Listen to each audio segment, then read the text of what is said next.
Welcome to another episode of Daily Musings from Sacred Ground.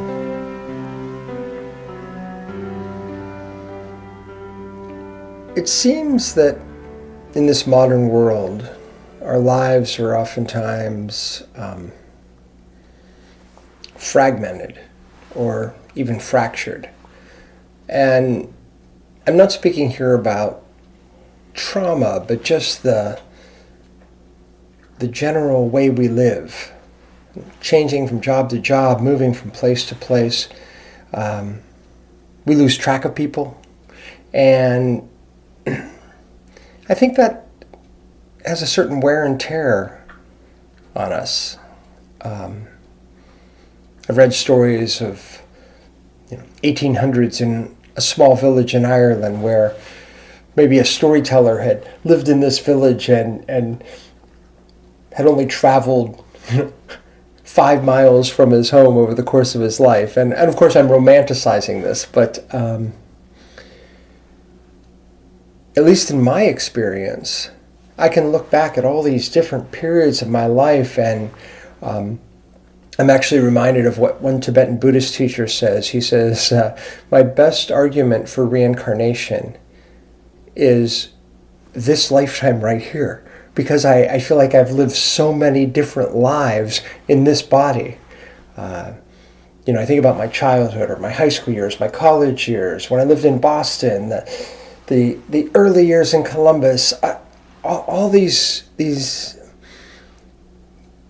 different lifetimes. And while there's some consistency of people throughout, there's a lot of people who have come and gone, friendships that have developed and then they fade, or maybe just a really intense connection with somebody for a short period of time, or back when I was a teenager and in my 20s, have a girlfriend and we had this whole relationship, and now I have no contact with these people. So this happens again and again and again in our lifetimes. I think of as a teacher, all those students that I worked so closely with back in the 1990s, and I have no contact today.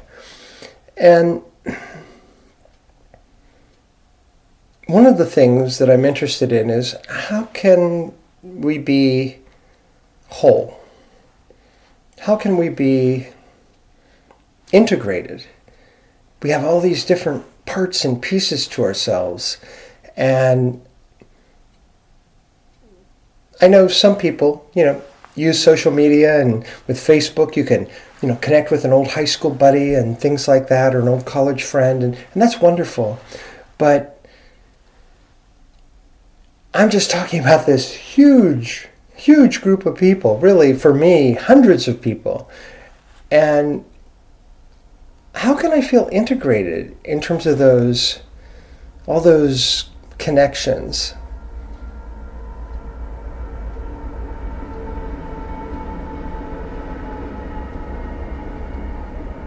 It's funny, you probably hear the train going by. We live right next to the train tracks, and I think, I heard the train as a child, growing up just outside of Youngstown, Ohio. And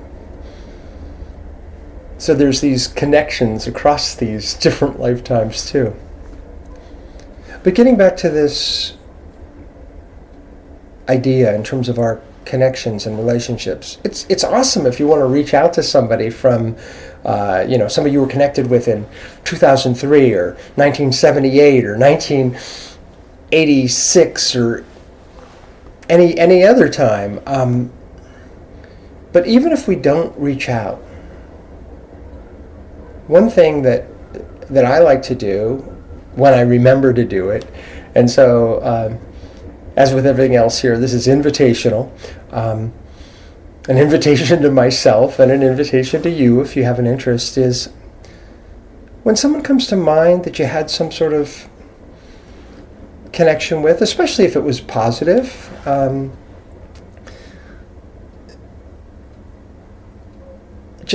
invite you to take a little time and offer a little good energy. Prayers, blessings going their way.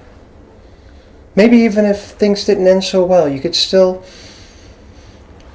send out a little good energy, hope that things are well in their lives. And if they're no longer alive, I think we could still send that to their spirits. And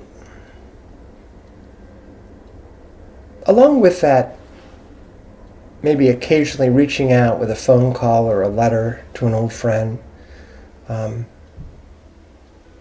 we can offer a connection at that level and an honoring of all those relationships that have brought us to where we are today.